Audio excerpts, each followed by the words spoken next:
Hello everyone, welcome to Sermon Prep. We're looking forward to the 22nd Sunday of Ordinary Time, Year A. Wow, how quickly the year is drawing to a close now. Before we know it, it'll be Advent and the start of a new liturgical year. But before we get there, we're in Stewardship Month. An opportunity for us to reflect on how we can use the many gifts God has given each of us in the service of the mission of the church, the building up of the church and the spread of the gospel. I hope that many of you will come to Mass this Sunday and dedicate your time and talent to this mission of the church. We look forward to welcoming you. It'll be great. But let's look at the readings that we've got for this Sunday. The first reading is taken from the prophet Jeremiah, chapter 20, verses 7 to 9. Our responsorial psalm is Psalm 63. And in many ways, the little verse, the response that we make, speaks to each of us. Hopefully speaks to each of us about who God is for us. Is he the center of our lives? Is he the most important part of our lives? For you, my soul is thirsting, O Lord my God. And it is from that cry, that deep desire to be with God, to love God, that our stewardship springs. Because we want to be with him, because we want others to be with him, we serve. And then our second reading is taken from St. Paul's letter to the Romans, chapter 12, verses 1 to 2. And then our gospel from St. Matthew, chapter 16, verses 21 to 27. And this gospel follows directly from last Sunday's gospel. Remember Peter's profession of faith. You are the Christ, you are the Son of the living God. And it ended at verse 20, where Jesus tells his disciples not to tell anyone about what he has spoken about. Verse 21 picks up from that gospel from last Sunday. And Jesus is telling them that he must suffer, that he must die in Jerusalem. And Peter's response, of course, oh no, that must not happen. Sure, I suppose because Peter loved Jesus. He was his friend, he'd gotten to know him, so that's a reason for him to say, no, that shouldn't be the case. The other would be that he thought Jesus was a good man and was doing such good work, that this good work, this healing and preaching about God shouldn't come to an end, so he shouldn't be put to death for that reason. So as a friend, and also because of the good work he was doing. But also, and there's a third reason why perhaps Peter responded in this way, was that the rabbis had taught that the Messiah would come and everything would be okay. There would be an end to their persecution by the Romans, that they would triumph over all those oppressors. They would live a new glorious reign, that the Messiah was going to be a powerful king who would destroy all other kings that persecuted God's people. And if Jesus was the Messiah, like he had just proclaimed, well, then he couldn't suffer. So Peter's idea of the Messiah was completely off track. Yeah, he was trying to be as faithful to the teachings of the rabbis as possible. That's what he had been taught. But Jesus, of course, very often puts all the things we have thought we knew about him, he turns them upside down. The things of the world he turns upside down. Very often Jesus' ways are not the ways of the world. But he calls us to, sometimes the world thinks is a bit crazy, a bit different. And this is certainly the case here.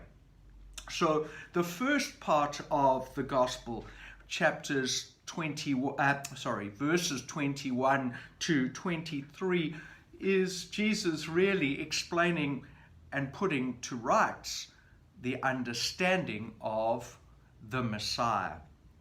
The second part of the gospel, verses 24 to 27, are sort of a collection of sayings that Jesus must have used to teach his disciples.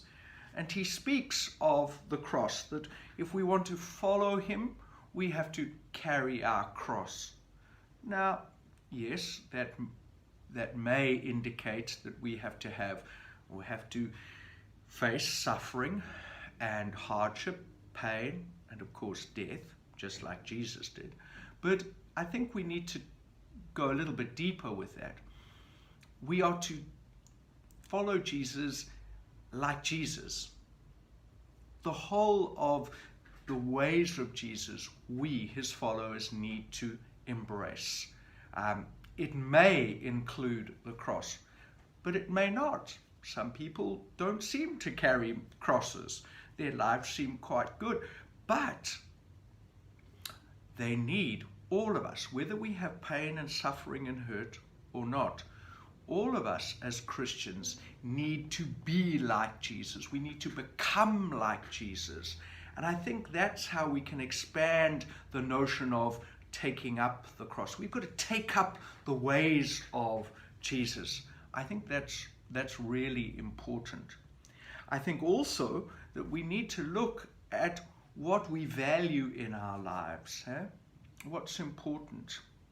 It's so very true that life goes so quickly. It is so fast. It's also fragile. It is easily lost, so quickly lost. So where do we put our focus? We cannot cling to this life. It's not going to go on forever. There is a new way for us. And so do we put our focus on moving to that new way, or do we cling to this life? And it's a bit silly to do that, because it will end for all of us in some way or another. And I think what Jesus talks about there is really important for us as Catholic Christians, not to disregard this present life, but to live it knowing that it will come to an end and that there is something waiting for us, a life with God. And so we need to balance our perspective and we need to live accordingly. Okay, so what does the first reading say? The prophet Jeremiah. What's the context? Well, the prophet Jeremiah is having a really hard time. He's been asked by God to go and tell people that they are doing things wrong, that they're not living according to the ways of God. And the people are not listening to him. They're rejecting him. In fact, his opponents take him to court, and he's thrown into prison, and he's beaten up. And so Jeremiah is having a really tough time. Yeah, he's sort of like, what am I doing? Lord, why have you asked me to do this? But underlying his desperation and his frustration, there is, I think we can get a deep sense of his love for God. And so this is almost like a cry of love. You're asking me to do things, and I want to do them because I love you, but the people are really obstinate and it's really tough. You're asking me to do a tough thing. I love you, but why do you ask me to do this difficult thing? I think we can see underneath this frustration and hurt of Jeremiah his love for God and his understanding that God does love him too. I think we get that. So it's a powerful hymn of of love. The other thing that comes out is that Jeremiah wants to do the will of God. He feels passionately about that. And so even though they're rejecting him, he wants to keep talking. There's a fire in him that wants to do that. I wonder, as we make our way through Stewardship Month, whether we feel that same fire burning. Hey, that's the theme for our Stewardship Month. I wonder if we feel that same fire burning in us for God, for his kingdom, for the church, for spreading that kingdom. I wonder if we could be like Jeremiah, or do we grow lukewarm? Does the fire die down in us? And in the face of all the craziness, our love grow weak? Perhaps Jeremiah is a lesson, an example, a model for us in this Stewardship Month. Then the second reading is taken from St. Paul's letter to the Romans, and again, in many ways, it's about love. We do all these things. We worship. We reach out because of love. And it is love that should be the driving force for our worship. Listen to what he says at the beginning. I appeal to you, brethren, to present your bodies as a living sacrifice, holy and acceptable to God, which is your spiritual worship. That we present ourselves fully, give ourselves fully out of love to God, to worship, to praise. We don't just come to church to tick a box. We don't just do ministry because Father Brett has asked us to, or he keeps inviting us to it, or it's just something we've always done. No, we do all these things because of our love for God, our full love for God. And it's interesting to see how St. Paul realized that this is a challenge for us. But we've got to let that service, our giving ourselves fully, transform us. And it will transform us. That we are renewed and transformed by our love, our loving service of God and others.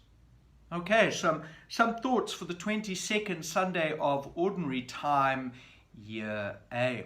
I really do hope you will join us. It's a great time for us to think about how we love God and love one another. God bless you all. See you on Sunday. Bye-bye.